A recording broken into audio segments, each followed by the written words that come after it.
sebuah cerita yang hampir sulit dipercayai telah terjadi. Para pendengar dan rekan-rekan pengajar sekalian, tujuan awal kita adalah Indonesia, bukan? Bukan daerah konflik, kan? Nama saya Martin Balak, seorang guru sejarah di sebuah sekolah internasional di Praha, Republik Czech. Saat itu, saya merasa sangat bingung.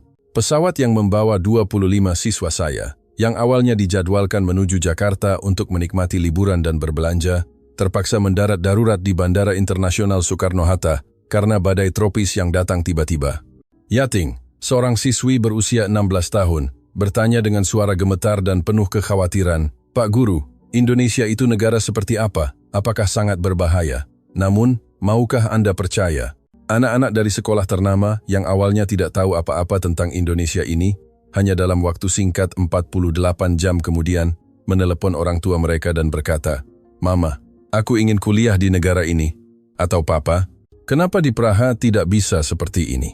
Kekhawatiran yang mereka rasakan 5 menit sebelum mendarat seketika, berubah menjadi kekaguman dan apresiasi yang mendalam. Perubahan ini sungguh menakjubkan. Siswi yang berani pulang sendirian pada jam 2 pagi, sistem perbankan dan pembayaran yang bisa diselesaikan di toko kelontong, minimarket, dan yang terpenting adalah keramahan masyarakat Indonesia yang menyambut kami, orang asing, layaknya keluarga sendiri. Selama 15 tahun saya menjadi guru dan berkeliling dunia. Ini adalah pertama kalinya murid-murid saya berkata tidak ingin pulang. Bahkan setelah kembali ke Praha, para orang tua murid terus berdatangan menemui saya. "Pak Guru, apakah Indonesia benar-benar seaman itu? Bolehkah anak saya kuliah di sana? Apa yang sebenarnya terjadi dalam 48 jam itu?" Sekarang, saya akan menceritakan kisah luar biasa ini kepada Anda semua. Halo semuanya, nama saya Martin Balak. Saya telah menjadi guru sejarah di sebuah sekolah internasional di Praha selama 15 tahun. September tahun lalu, perjalanan studi banding ke Jakarta yang saya pimpin awalnya berjalan lancar. 25 siswa yang berangkat dari Bandara Praha berasal dari keluarga salah satu sekolah paling prestisius di Republik Czech. Ini adalah perjalanan khusus yang telah direncanakan dengan matang oleh para orang tua setahun sebelumnya. Rencana kami adalah mengunjungi kawasan perbelanjaan terkenal di Jakarta dan merasakan budaya Indonesia. Namun, saat pesawat terbang di atas Samudra Hindia mendekati wilayah udara Asia Tenggara, siaran dari kokpit mengumumkan, saat ini ada badai kuat yang melanda, menyebabkan beberapa bandara ditutup. Kami akan dialihkan ke bandara alternatif teraman, Bandara Internasional Soekarno-Hatta. Para siswa mulai gaduh. Banyak dari mereka hanya memiliki konsep samar tentang posisi geografis Indonesia. Beberapa bahkan wajahnya pucat karena takut. Sejujurnya, saya sendiri pun merasa cemas. Pengetahuan saya tentang Indonesia terbatas pada nasi goreng dan gedung-gedung tinggi di Jakarta. Pukul 05.10 pagi, pesawat kami mendarat dengan selamat di Terminal 3 Soekarno-Hatta. Saat saya melihat keluar jendela, saya benar-benar terpana. Pemandangan di depan mata saya jauh lebih terang dan bernuansa futuristik daripada bandara manapun di Eropa. Dinding kaca raksasa terminal itu berkilauan, menyerupai kota masa depan, sangat kontras dengan Bandara Praha yang kuno. Begitu melangkah ke dalam terminal, saya mendapatkan kejutan pertama. Meskipun masih sangat pagi, semua fasilitas beroperasi dengan sempurna. Meja informasi memiliki petugas khusus, dan petugas kebersihan sedang menyeka lantai hingga mengkilap. Di bandara-bandara Eropa, sebagian besar layanan berhenti di malam hari, tetapi di sini sangat berbeda. Saat menunggu pemeriksaan imigrasi, saya mendapatkan kejutan kedua. Meskipun ada sekelompok besar orang asing yang tiba-tiba, staf bandara sedikit pun tidak menunjukkan kepanikan. Sebaliknya, mereka segera mengatur seorang penerjemah yang fasih berbahasa Czech untuk kami. Selama 15 tahun membawa siswa keliling dunia, saya belum pernah melihat respon secepat dan setenang ini. Penerjemah itu, dengan mempertimbangkan usia para siswa, menjelaskan situasi dengan perlahan dan sopan. Dia bahkan membantu mengatur transportasi ke hotel dan rencana untuk hari berikutnya, bahkan menawarkan bantuan untuk menghubungi hotel yang telah kami pesan di pusat kota. Tingkat pelayanan seperti ini tidak terbayangkan di Bandara Praha. Yang lebih mengagumkan adalah sistem automated gate, gerbang otomatis. Layar sentuhnya mudah dioperasikan, bahkan siswa yang pertama kali menggunakannya pun bisa menyelesaikannya dengan mudah. Layar menyediakan berbagai pilihan bahasa, termasuk bahasa Inggris. Jika ada siswa yang mengalami kesulitan, petugas akan segera menghampiri dengan senyuman untuk membantu. Proses pengambilan bagasi juga sama mengesankannya. Layar besar menampilkan status bagasi setiap penerbangan secara tepat waktu. Tidak perlu khawatir bagasi hilang, hal yang sering terjadi di bandara Eropa. Setelah menyelesaikan prosedur imigrasi dan menunggu bus hotel, ekspresi para siswa berubah drastis. Kecemasan hilang, digantikan oleh rasa ingin tahu, dan kegembiraan yang terpancar dari mata mereka. Seorang siswa laki-laki menghampiri saya dan berkata dengan terkejut, "Pak Guru, saya tidak pernah menyangka Indonesia semaju ini." Waktu menunjukkan pukul 1 dini hari setelah istirahat sejenak dan pengaturan logistik, kami menaiki bus mewah bandara. Interiornya bersih dan rapi, kursi-kursinya empuk dan nyaman. Sopir menyadari bahwa kami adalah orang asing, lalu dengan ramah memberikan informasi dalam bahasa Inggris. Perjalanan ke hotel memakan waktu sekitar 1 jam. Demi keselamatan, harap kenakan sabuk pengaman. Suaranya sangat lembut. Saat bus melaju perlahan, pemandangan malam yang indah terbentang di luar jendela. Meskipun sudah larut malam, jalanan tetap terang benderang dan kendaraan melaju dengan tertib. Saat bus melewati jembatan layang yang megah, para siswa terpana melihat deretan gedung pencakar langit dengan lampu-lampu dekoratifnya. Pemandangan itu tidak kalah megah dari jembatan Charles di Praha. Yang paling mengejutkan para siswa adalah minimarket yang berjejer di sepanjang jalan. Meskipun sudah lewat tengah malam, toko-toko itu masih terang benderang. Orang-orang terlihat tenang masuk dan keluar. Di Republik Czech, jam segini sebagian besar toko sudah tutup. Gumam seseorang. Kemudian, siswa lain bertanya kepada saya, "Pak Guru, apakah orang Indonesia tidak tidur?" Pemandangan yang lebih mengesankan adalah para perempuan yang pulang sendirian di tengah malam. Padahal sudah jam 1 pagi, mereka tetap berjalan dengan santai, tanpa ekspresi takut atau khawatir. Orang Czech umumnya menganggap berjalan sendirian di jalanan pada malam hari adalah hal yang berbahaya. Aturan ini sepertinya tidak berlaku di kota ini. Kenyataan ini membuat para siswa sangat terkejut. Tak lama kemudian, lampu-lampu gedung pencakar langit di pusat kota Jakarta menerangi seluruh jendela bus. Pemandangan malam Jakarta begitu indah hingga hampir membuat kami lupa bernapas. Para siswa bersorak, "Wah, hebat!" dan segera mengambil ponsel pintar mereka untuk berfoto. Pemandangan ini terasa lebih megah dan modern daripada kota Eropa manapun, seolah-olah melihat dunia masa depan lebih awal. Kami tiba di hotel pada pukul 02.30 pagi, tetapi suasana di sekitarnya masih sangat hidup. Restoran dan kafe yang buka 24 jam menerangi jalanan. Minimarket seperti Indomaret dan Alfamart masih didatangi pelanggan. Ini membuat saya merasa kota ini seolah tidak pernah tidur. Malam di Jakarta begitu penuh vitalitas, sementara di Republik Czech, seluruh kota akan sunyi senyap seolah masuk ke dalam tidur yang dalam. Saat proses check-in di hotel, saya mengalami kejutan terakhir untuk perjalanan hari itu. Resepsionis, dengan mempertimbangkan usia siswa, dengan cermat mengatur kamar di lantai yang tenang.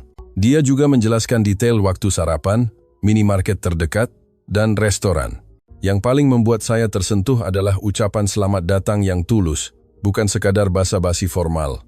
Dengan tatapan hangat dia berkata, "Selamat datang di Indonesia." Mendengar kalimat itu, kelelahan perjalanan seketika sirna. Saat naik lift, seorang siswa berbisik di telinga saya, "Pak Guru, ternyata Indonesia seperti ini ya." Siswa lainnya mengangguk setuju. Anak-anak yang beberapa jam lalu penuh kecemasan dan stres, kini wajahnya berseri-seri penuh rasa ingin tahu dan harapan. Malam itu, saya begitu bersemangat hingga sulit tidur. Saya tidak bisa membayangkan pengalaman seperti apa lagi yang akan saya dan mereka temui dalam 2 hari ke depan.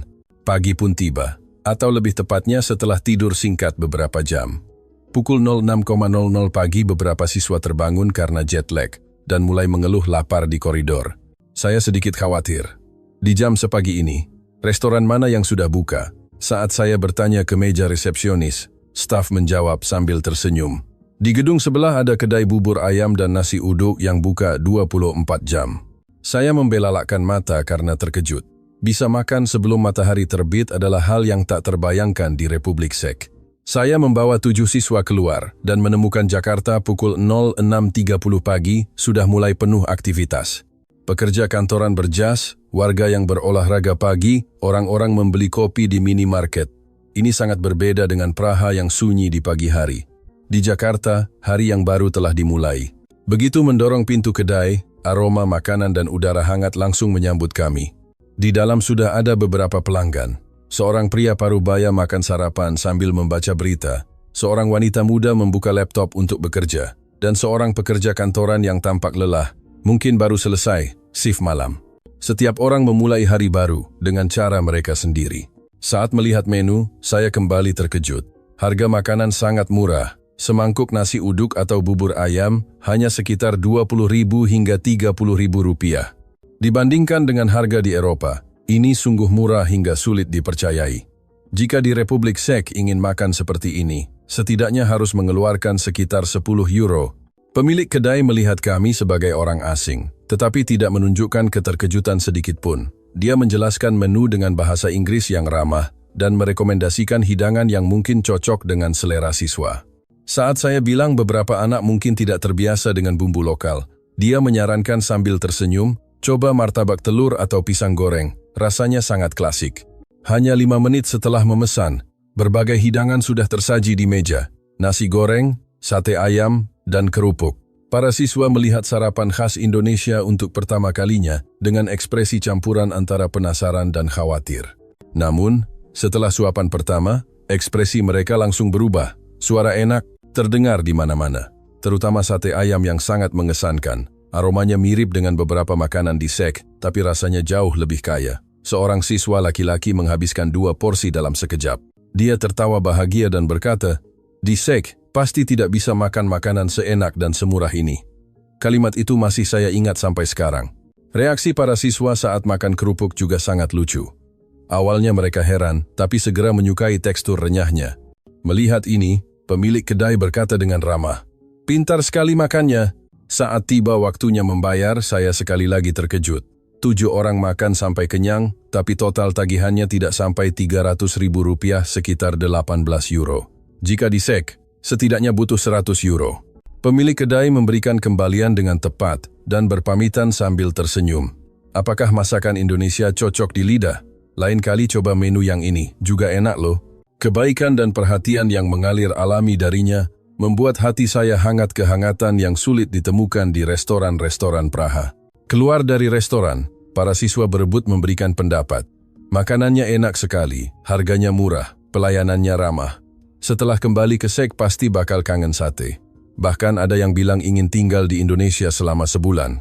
Berjalan di luar, saat itu adalah jam sibuk orang berangkat kerja. Orang-orang melangkah terburu-buru namun tetap teratur. Di penyeberangan jalan, tidak ada yang menerobos lampu merah. Pejalan kaki dan pengendara motor saling memberi jalan dengan alami. Ini sangat berbeda dengan suasana pagi di Praha, di mana klakson mobil bersahut-sahutan dan orang-orang saling bersenggolan karena terburu-buru. Kota ini hari ini seperti mesin presisi yang beroperasi dengan tertib.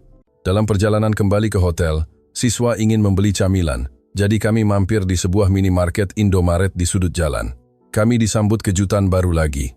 Meskipun masih pagi, bagian dalam toko terang benderang seperti departemen store mini. Barang-barang tertata sangat rapi di rak. Tidak hanya itu, berbagai layanan yang disediakan membuat semua orang membelalak. Mengambil paket, membayar tagihan listrik, setor tunai bank, bahkan membeli tiket konser, semua hal bisa diselesaikan di ruang kecil ini. Di Czech, minimarket paling banyak hanya bisa membeli makanan sederhana. Namun minimarket di Indonesia benar-benar seperti pusat kota versi mini. Para siswa memilih camilan favorit mereka, dan dengan rasa ingin tahu melihat makanan ringan dan minuman Indonesia. Terutama teh kotak dan berbagai minuman kopi kemasan sangat populer. Saat siswa bertanya, pelayan menjelaskan dengan senyum bahwa itu adalah minuman favorit yang sudah lama ada di Indonesia. Di kasir, suara kekaguman kembali terdengar. Proses pembayaran sangat cepat dan akurat. Sikap pelayan sangat ramah. Bahkan kepada kami orang asing, dia secara alami berkata dalam bahasa Inggris, "Welcome to Indonesia." Keluar dari toko, seorang siswa berseru kagum. Indonesia benar-benar praktis selama 24 jam. Tidak percaya kapan pun bisa menemukan semua yang dibutuhkan. Siswa lain mengangguk setuju. Di Czech, hari Minggu sebagian besar toko tutup, tapi Indonesia benar-benar berbeda. Bahkan dalam perjalanan kembali ke hotel, saya sangat terkesan dengan tingkat kebersihan kota ini. Tidak ada sampah di tanah. Petugas kebersihan bekerja keras menyapu sejak pagi hari, seolah seluruh kota adalah makhluk hidup yang sedang bernapas bersama. Di Praha, kawasan wisata mungkin bersih, tapi kawasan pemukiman seringkali tidak. Namun di Jakarta, kemanapun berjalan, semuanya bersih dan rapi. Kembali di lobi hotel, siswa lainnya sudah bangun. Melihat kami kembali, mereka bertanya penasaran, "Kalian dari mana?" Saat kami menceritakan kisah sarapan tadi, mereka berkata iri, "Lain kali ajak kami juga." Begitulah, pagi pertama di Indonesia dimulai. Hanya dalam beberapa jam, ekspresi para siswa telah berubah. Bayangan kecemasan hilang, digantikan oleh senyuman dan rasa ingin tahu. Saya bisa merasakan bahwa dalam 2 hari ke depan, pasti akan ada lebih banyak kejutan yang menunggu kami. Pukul 9 pagi, kami secara resmi memulai petualangan di Indonesia. Destinasi pertama adalah tempat yang dipilih siswa sendiri. Setelah sarapan, siswa serempak bilang ingin melihat minimarket tadi dengan lebih detail. Tadi malam terlalu terburu-buru. Jadi kami menuju minimarket besar lainnya dekat hotel. Begitu pintu terbuka, mata para siswa membelalak. Di dalam seolah dunia lain, rak-rak penuh dengan barang berwarna-warni, terutama area minuman yang sangat beragam hingga tak terlihat ujungnya. Seorang siswa laki-laki terpaku di depan area mie instan. Di SEK, mie instan adalah barang impor yang mahal, tapi di sini pilihannya luar biasa banyak dan harganya murah. Indomie goreng, mie soto. Ini nama-nama yang belum pernah kulihat, serunya bersemangat. Saat bertanya ke pelayan, dia merekomendasikan rasa original yang paling populer. Yang lebih mengejutkan adalah deretan makanan siap saji yang terlihat sangat segar. Nasi ayam, nasi gila, hingga onigiri lokal. Harganya hanya sekitar 15.000 hingga 25.000 rupiah, sekitar 1 sampai 1,5 euro. Jika di Praha makan seperti ini setidaknya butuh 10 euro kan? Para siswa berseru serempak. Seorang siswi mengambil 1 kotak makan dan berkata bersemangat, "Hanya perlu dipanaskan di microwave sudah bisa dimakan." Minimarket menyediakan microwave gratis ini hal yang sangat mengejutkan bagi mereka karena jarang ditemukan di Eropa. Di sudut toko, ada area layanan. Di sini tidak hanya ada ATM, tapi juga melayani pembayaran tagihan publik hingga pengisian saldo kartu transportasi e-money. Siswa yang tertarik bertanya, "Apakah benar-benar semuanya bisa dilakukan di sini?" Pelayan mengangguk sambil menjelaskan, "Meskipun bank tutup, Anda masih bisa melakukan banyak transaksi keuangan di sini. Bisa ambil paket belanja online, juga bisa beli tiket konser, atau acara lainnya." Para siswa mendengarkan sambil mengangguk kagum. Seorang siswi mulai membandingkan dengan Praha. Di Praha kalau mau transfer harus ke bank, mau kirim barang harus ke kantor pos atau ekspedisi, bayar tagihan juga harus ke tempat berbeda. Ekspresinya penuh dengan rasa hormat dan terkejut akan efisiensi ini. 25 siswa memutuskan makan siang di area makan kecil dalam toko. Pelayan membantu memanaskan makanan, bahkan dengan perhatian memberikan sendok dan tisu. Perhatian ini membuat mereka tersentuh lagi. Saat suapan pertama, suara enak bersahut-sahutan. Nasi yang pulen dan masakan yang hangat dengan rasa bumbu yang kuat, beberapa orang bahkan bilang ini lebih enak daripada restoran.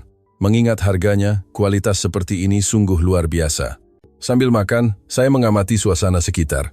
Pekerja kantoran mampir membeli kopi, siswa membeli roti, lansia membeli koran. Disinilah kehidupan sehari-hari orang Indonesia. Minimarket telah menjadi pusat kehidupan.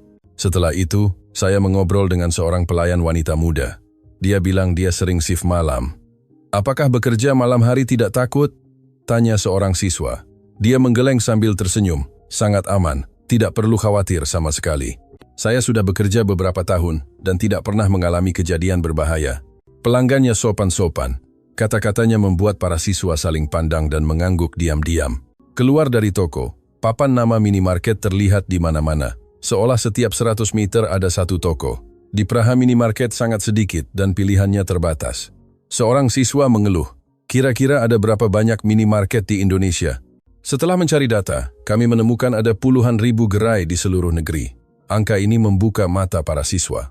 Republik Czech yang berpenduduk sekitar 10 juta hanya memiliki ratusan minimarket. Perbedaannya terlalu besar. Kami memutuskan masuk lagi untuk membeli minuman. Kali ini saya menemukan hal yang lebih mengejutkan. Kecepatan sistem pembayaran. Hanya perlu memindai kode 1 kali. Semua informasi muncul, dan pembayaran kartu pun instan. Di SEK, sebagian besar toko biasanya hanya punya 1 mesin kasir dan selalu antre panjang, tapi di sini tidak ada tekanan seperti itu. Keluar dari toko, percakapan mengalir alami. "Kenapa minimarket Indonesia bisa berkembang sejauh ini?" Seorang siswi menjawab setelah berpikir, "Menurutku karena gaya hidup orang-orang yang beragam. Kota yang berdenyut 24 jam, tentu butuh sistem seperti ini." Siswa lain, Setuju. Dan aku merasa orang Indonesia sangat menghargai efisiensi. Seluruh masyarakat didesain agar bisa menyelesaikan semua hal di satu tempat. Dalam hati saya mengiyakan. Kenyamanan ini bukan sekadar praktis, melainkan kecerdasan dalam meningkatkan kualitas hidup. Dalam perjalanan pulang, para siswa saling memamerkan camilan dan minuman yang dibeli. Ingin rasanya membawa ini pulang untuk keluarga lihat, kata seseorang sambil tertawa. Mereka ingin menceritakan betapa majunya budaya minimarket di Indonesia. Selama 15 tahun memimpin studi banding, ini pertama kalinya siswa begitu terobsesi dengan minimarket. Mungkin karena minimarket bukan sekadar toko, melainkan simbol efisiensi masyarakat Indonesia. Di lobi hotel, saat kami menceritakan pengalaman ini kepada siswa lain, mereka serempak bilang, kami juga mau pergi. Maka kami memutuskan sore hari untuk mencoba gerai lain. Semua penasaran apa perbedaan antara Indomaret, Alfamart atau Lawson. Di pagi hari kedua di Indonesia, melalui ruang kecil bernama minimarket, kami mengintip gambaran masyarakat negara ini, efisiensi, keamanan, dan kenyamanan. Semua elemen ini menyatu sempurna dalam sistem kota yang sedang berkembang. Setelah kembali ke SEK, aku harus menceritakan hal ini kepada semua orang, kata para siswa serempak. Pukul 10 pagi, kami meninggalkan hotel menuju kawasan Kompleks Olahraga Gelora Bung Karno, GBK. Staf hotel merekomendasikan tempat itu sebagai lokasi terbaik merasakan gaya hidup warga Jakarta. Menaiki MRT Jakarta adalah pengalaman baru bagi para siswa. Dari stasiun menuju peron, siswa kembali berseru kagum. Stasiunnya bersih luar biasa, lantai marmernya mengkilap, papan iklan tertata rapi. Seluruh lingkungannya terasa sangat modern, sangat kontras dengan stasiun Metro Praha yang tua dan suram. Saat turun eskalator ke peron, kekaguman kembali terdengar. Meskipun berada di bawah tanah, suasananya terasa luas dan nyaman, sama sekali tidak menyesakkan. Sistem ventilasi bekerja baik, membuat orang merasa seperti di permukaan tanah. Meskipun sudah lewat jam sibuk, jumlah orang masih lumayan, namun pemandangan orang-orang yang mengantre sungguh mengesankan. Setiap orang antre dengan tertib menunggu kereta. Di lantai ada tanda posisi masuk kereta, dan orang-orang antre dalam 2 baris sesuai tanda tersebut. Seorang siswa yang melihat papan informasi elektronik kembali terkejut. Papan itu menampilkan waktu kedatangan kereta berikutnya dengan presisi hingga hitungan detik. Seorang siswa laki-laki mencocokkan dengan jam tangannya dan berkata, sangat tepat waktu. Saat kereta masuk peron, semua orang mundur 1 langkah untuk memberi jalan bagi penumpang yang keluar. Tidak ada yang saling dorong atau berebut. Setelah penumpang keluar habis, barisan baru bergerak maju secara alami. Ini pemandangan yang jarang terlihat di Metro Praha. Masuk ke gerbong, ada kejutan lagi. Di dalam sangat bersih dan sunyi. Tidak ada coretan di kursi, lantainya berkilau, bahkan pegangan tangan pun tampak mengkilap, menunjukkan standar kebersihan yang tinggi. AC bekerja baik, udaranya sejuk, dan kebisingannya sangat rendah, sehingga percakapan bisa dilakukan dengan tenang. Saat sampai di tujuan, kami naik ke permukaan. Begitu keluar eskalator, hamparan hijau kompleks olahraga, dengan latar belakang gedung pencakar langit langsung terlihat. Para siswa berseru kagum. Skalanya jauh lebih besar daripada taman-taman di pinggiran sungai Vltava di Praha. Begitu memasuki area GBK, pemandangan yang lebih mengesankan muncul. Banyak warga sedang berolahraga. Ada yang lari, bersepeda, hingga bermain sepatu roda. Tidak percaya di pagi hari kerja seperti ini masih banyak orang yang aktif. Hal yang terutama mengesankan siswa adalah peralatan kebugaran, gym, outdoor, yang bisa digunakan gratis. Banyak lansia yang aktif berlatih. Melihat tanda gratis digunakan, siswa berseru, "Disej, kalau mau olahraga harus ke gym dan bayar." Seorang siswa memberanikan diri menyapa seorang bapak yang sedang berolahraga. Meskipun komunikasi bahasa Inggris terbatas, mereka saling mengerti melalui bahasa tubuh. Bapak itu tersenyum dan bilang dia datang setiap pagi untuk kesehatan. Senyum ramah itu membuat siswa tersebut ikut tersenyum alami. Berjalan di sepanjang jalur sepeda, kami menemukan budaya baru lagi, berbagi sepeda. Sepeda-sepeda tertata rapi dan bisa disewa melalui aplikasi ponsel pintar. SEK punya sistem serupa tapi tidak seteratur ini. Kami beristirahat di kursi taman, melihat banyak ayah membawa anak bersepeda, ibu mendorong kereta bayi, suasananya tenang dan hangat. Terutama pemandangan orang yang membawa anjing berjalan-jalan. Setiap orang menggunakan tali kekang dan membawa kantong kecil. Saat melihat seorang pria dengan sigap membersihkan kotoran hewan peliharaannya, siswa memuji, sangat beradab. Kami beristirahat di sebuah kafe pinggir area olahraga. Pelayan melihat kami orang asing dan segera membawakan menu bahasa Inggris. Siswa memesan minuman favorit masing-masing. Beberapa mencoba teh tradisional Indonesia. Kami duduk di teras merasakan angin sepoi-sepoi yang sejuk. Para siswa melihat pemandangan dan tersenyum satu sama lain. Tidak percaya di tengah kota besar seperti ini ada tempat seperti ini, gumam seorang siswa. Praha juga punya taman, tapi ruang publiknya tidak dirawat sebaik ini. Indonesia benar-benar menghargai kualitas hidup rakyatnya. Di luar kafe, orang-orang menghabiskan waktu dengan cara masing-masing. Ada yang membaca buku, melukis, mendengarkan musik. Setiap orang menikmati saat tenang mereka sendiri. Di tengah kota yang sibuk, memiliki ruang istirahat seperti ini merefleksikan kedewasaan Indonesia. Saat itu seorang nenek lewat dan tersenyum ramah kepada kami. Ketika seorang siswa menyapa halo, nenek itu melambai membalas. Momen hangat itulah daya tarik sejati Indonesia. Berjalan lebih jauh, kami menemukan lapangan basket dan sepak bola yang semuanya bisa digunakan gratis. Di SEK, menggunakan lapangan olahraga harus memesan dan membayar. Siswa kembali terpana. Dan yang paling mengejutkan adalah toilet di area publik tersebut. Setiap sudutnya bersih, luar biasa dan gratis. Lebih bersih daripada toilet hotel, kata seorang siswa sambil tertawa. Ada fasilitas air yang baik, tempat sampah terpilah, kursi-kursi yang tertata, bahkan ada jalur pemandu untuk disabilitas. Desain yang memperhatikan semua orang ini sangat menyentuh hati saya. Selain itu, jalur sepeda dan jalur pejalan kaki yang dipisahkan membuat siswa merasa aman. Kota yang teratur di mana keamanan dan kenyamanan berdampingan. Di sini terkandung filosofi kota yang berorientasi pada manusia. Ini adalah wujud dari kepedulian terhadap keselamatan. Setiap orang mematuhi aturan dan saling menghormati ruang bersama tanpa ada insiden. Mendekati tengah hari, area tersebut semakin ramai. Pekerja kantoran memanfaatkan jam istirahat untuk bersantai, ada yang menggelar alas di rumput untuk makan siang, ada yang melakukan peregangan ringan. Di tengah kehidupan rutin yang sibuk, pemandangan manusia berdampingan dengan alam sungguh menenangkan. Melihat beberapa pekerja kantoran makan siang di rumput, seorang siswa bertanya penasaran, "Boleh ya, jam istirahat ke sini untuk makan?" Pemandu kami menjawab sambil tersenyum, "Di sekitar sini banyak kantor, jam istirahat sekitar 1 jam. Jadi banyak yang datang ke sini untuk bersantai." "Iri sekali," kata siswa serempak. Di SEK jam istirahat hanya sekitar 30 menit dan sebagian besar makan di kantin perusahaan. Bisa menikmati waktu di bawah sinar matahari seperti ini adalah budaya yang sangat membuat iri. Yang lebih mengejutkan lagi, makanan yang dipesan melalui ponsel pintar bisa dikirim langsung ke area tersebut. Hanya dengan satu aplikasi, makanan dan kopi sampai dalam hitungan menit. Di Indonesia sepertinya tidak ada yang tidak mungkin ya. Canda seorang siswa yang memicu tawa semua orang. Sebelum meninggalkan GBK, kami mengambil banyak foto dengan latar belakang kolam, jembatan, dan orang-orang yang berolahraga.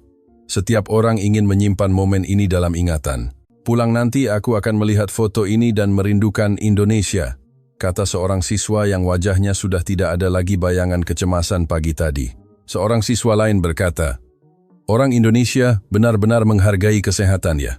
Membangun fasilitas olahraga sebagus ini untuk digunakan gratis, sungguh hebat. SEK harus belajar dari sini." Bahkan di MRT dalam perjalanan kembali, para siswa masih terus membahas tentang GBK ingin ke sana lagi, dan jika kuliah di sini ingin berolahraga di sana setiap hari. Pembicaraan itu tidak ada habisnya. Saya sendiri sangat tersentuh. Di tengah kota metropolitan sebesar Jakarta, memiliki kompleks olahraga yang luas, terawat baik, dan bisa digunakan semua orang secara bebas, adalah bukti peradaban masyarakat Indonesia. Pengalaman di GBK memberikan perspektif baru bagi para siswa. Indonesia bukan hanya berkembang secara ekonomi, tapi juga memiliki budaya yang menempatkan kualitas hidup masyarakat sebagai prioritas. Setelah makan siang, kami menuju destinasi berikutnya. Para siswa menantikan waktu belanja, tapi saya ingin membawa mereka melihat sebuah tempat terlebih dahulu. Perpustakaan Nasional RI, sebuah tempat yang memungkinkan mereka merasakan bagian dari budaya pendidikan Indonesia.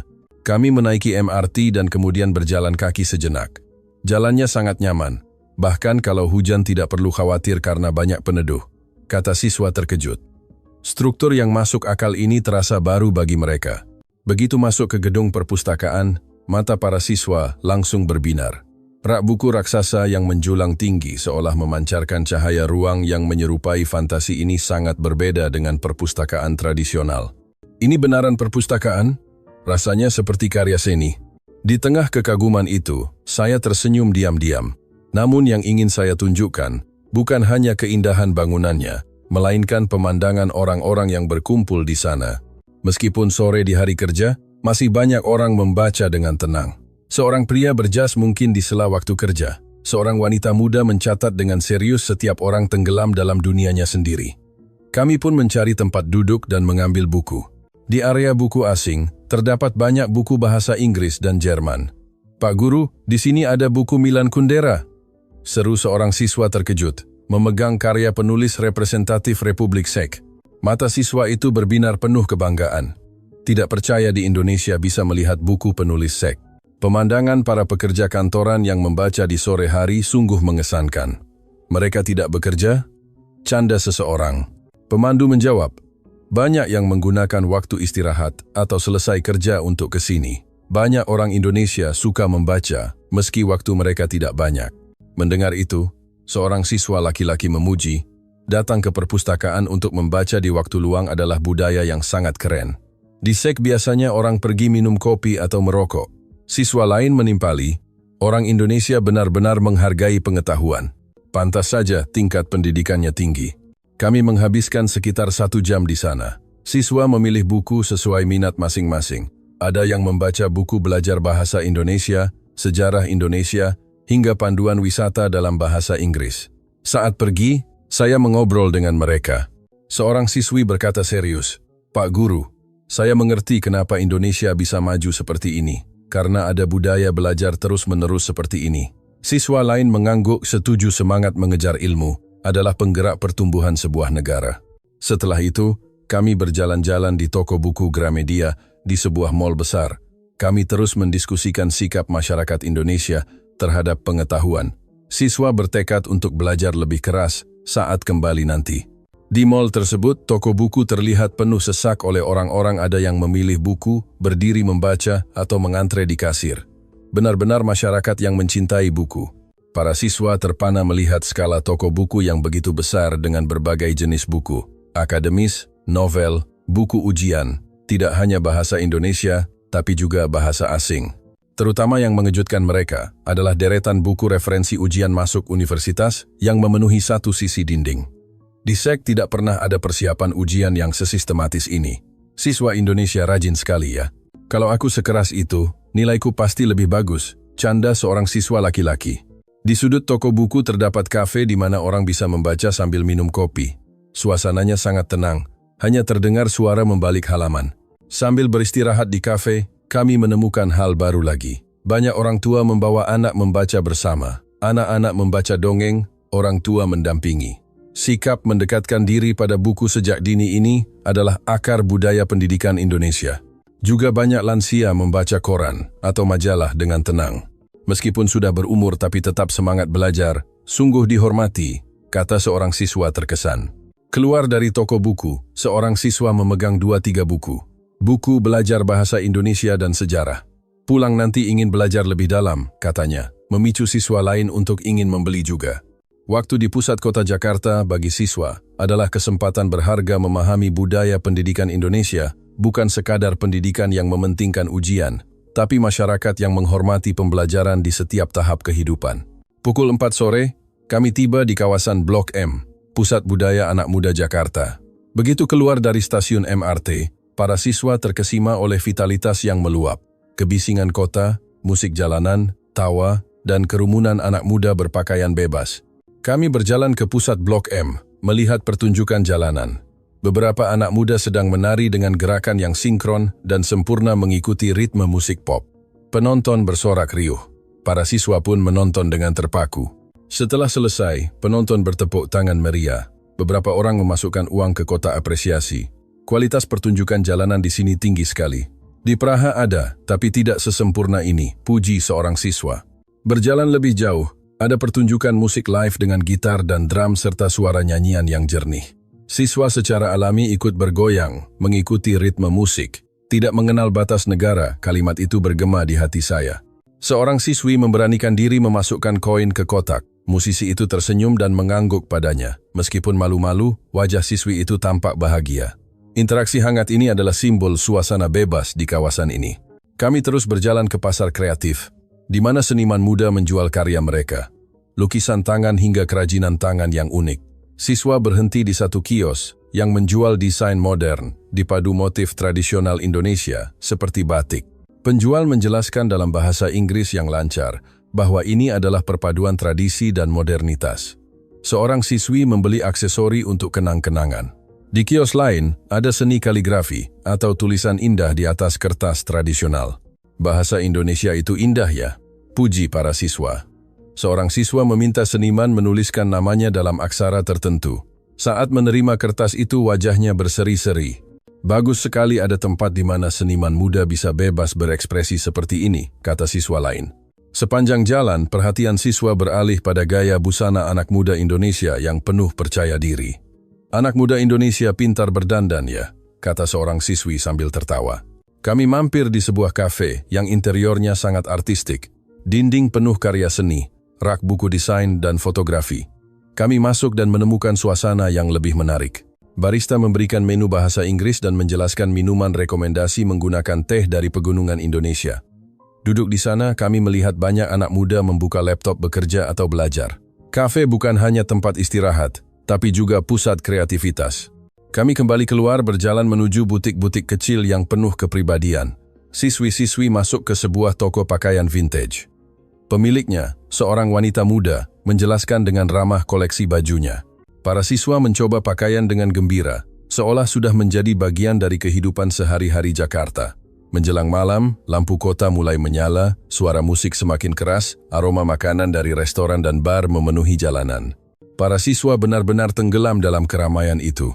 Orang Indonesia benar-benar ramah, mau mengobrol dengan orang asing dan suka membantu. Suasana akrab ini adalah daya tarik Indonesia. Pukul 9 malam, waktunya kembali ke hotel. Para siswa melihat ke belakang dengan berat hati menatap pemandangan malam kota ini. Ingin rasanya tinggal lebih lama. Kalimat itu mewakili perasaan saya juga. Vitalitas Blok M sungguh luar biasa.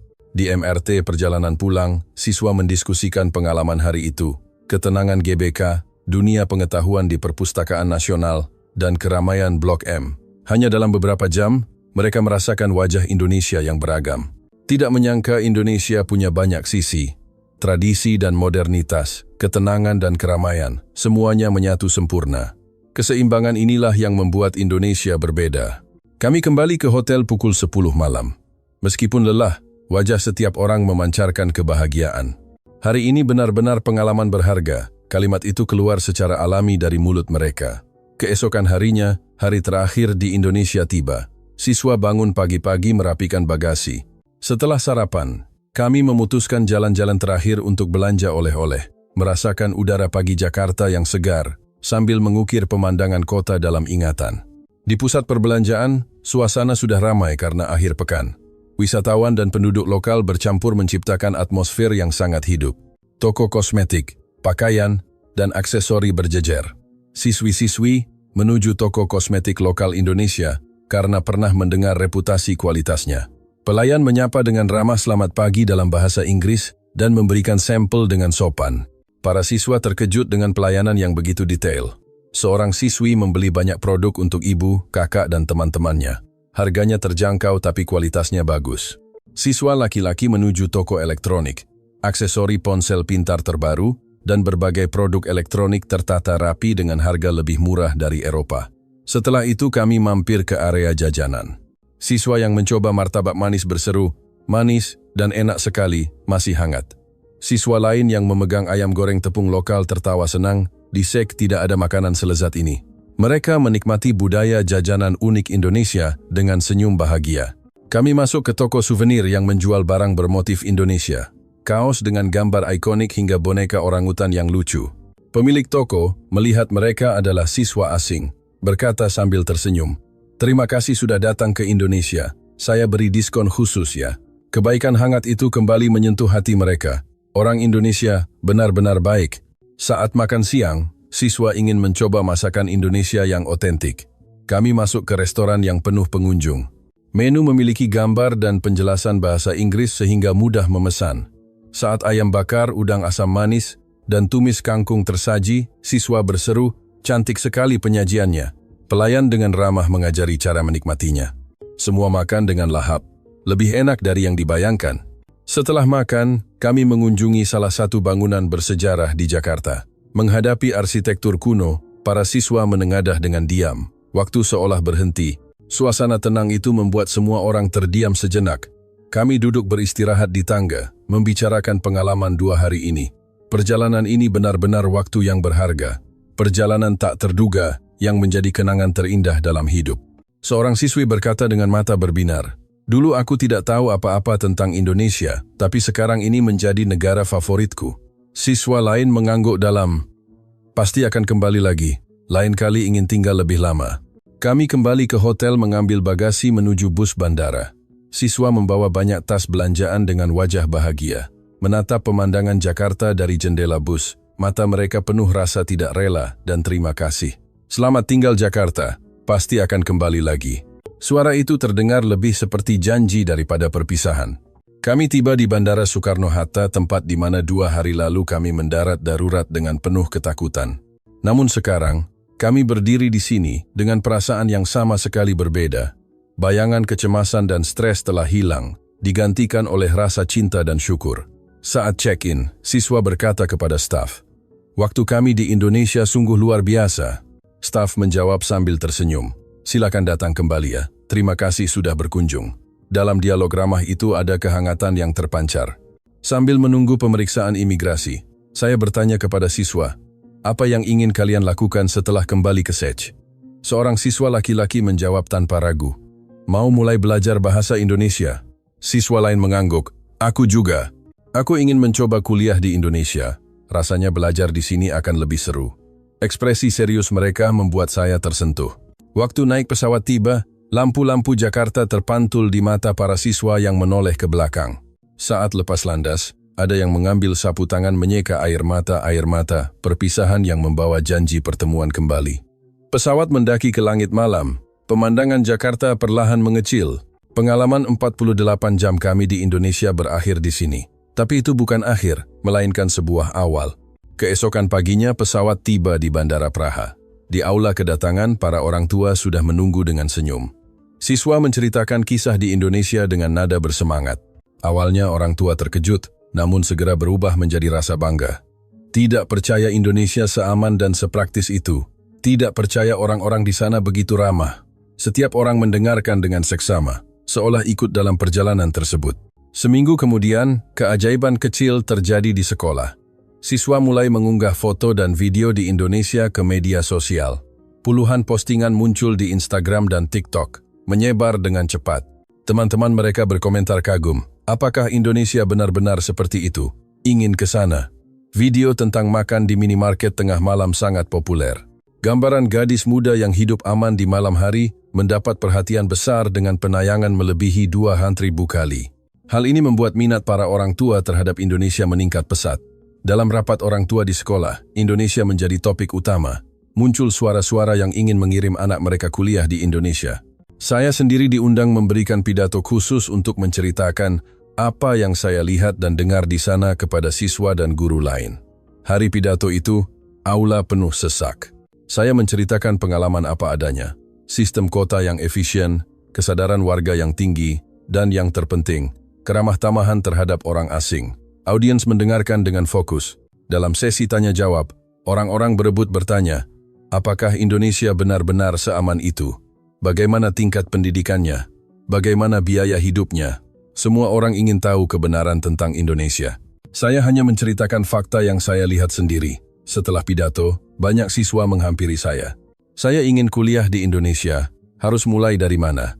Di mana bisa belajar bahasa Indonesia? Bagaimana cara masuk universitas di Indonesia? Mata mereka bukan lagi mata yang seperti dulu, tapi mata yang penuh dengan impian. Gelombang ini akhirnya mempengaruhi dunia pendidikan. Kementerian Pendidikan menghubungi sekolah saya. menyatakan keinginan untuk mempelajari sistem pendidikan Indonesia, terutama budaya membaca dan konsep pembelajaran sepanjang hayat. Sekolah saya juga mulai mendorong rencana pertukaran pelajar dengan Indonesia. Kepala sekolah berencana mengunjungi Jakarta untuk menjalin kemitraan dengan sebuah sekolah internasional di sana. Dan yang paling mengejutkan adalah perubahan pada siswa yang telah mengunjungi Indonesia. Sejak saat itu, mereka belajar lebih giat dari sebelumnya. Mereka bilang terinspirasi oleh kegigihan siswa Indonesia yang mereka lihat dalam detail keseharian. Saya diam-diam berpikir, perjalanan ini bukan sekadar studi banding, melainkan perjalanan yang menyalakan api di hati siswa, api yang tidak akan padam bahkan setelah mereka dewasa. Menatap pemandangan dari jendela sekolah, saya tersenyum. Terima kasih Indonesia, kalian benar-benar mengubah masa depan mereka. Jumlah siswa dengan kemajuan akademik yang signifikan meningkat pesat. Pendaratan darurat yang tak terduga itu telah mengubah hidup saya secara luar biasa. Itu bukan sekadar perjalanan, melainkan kesempatan bagi saya untuk mengenal Indonesia dan membuka visi baru bagi banyak siswa. Ketakutan saat itu berubah menjadi peluang tak terduga, dan kejadian yang sempat dianggap sial kini terasa seperti sebuah anugerah. Saya masih sering membicarakan kisah itu dengan para siswa. 48 jam di Jakarta adalah kenangan tak terlupakan bagi kami semua. Pengalaman itu membangun jembatan persahabatan kecil antara Republik Czech dan Indonesia. Bagi kami, Indonesia bukan lagi negara yang jauh, melainkan negara yang ingin terus dikunjungi dan dicintai dengan tulus. Mengingat kembali, ini adalah perubahan besar yang dipicu oleh kebetulan kecil. Dalam 15 tahun karir mengajar saya, belum pernah ada pengalaman yang sebermakna ini. Bisa membuka visi baru bagi siswa, dan menjadi jembatan antar bangsa membuat saya merasa bangga dari lubuk hati. Hingga kini, saya masih sering teringat hari itu. Saat melihat pesawat di bandara, saya teringat wajah penuh ketakutan siswa saat itu, dan wajah yang bersinar penuh kebahagiaan hanya 2 hari kemudian. Itulah hadiah terbesar yang diberikan Indonesia kepada kami. Saya berharap di masa depan Republik Czech dan Indonesia bisa semakin dekat. Baik pendidikan, budaya, maupun hati rakyatnya dapat terhubung, membangun kesepahaman bersama.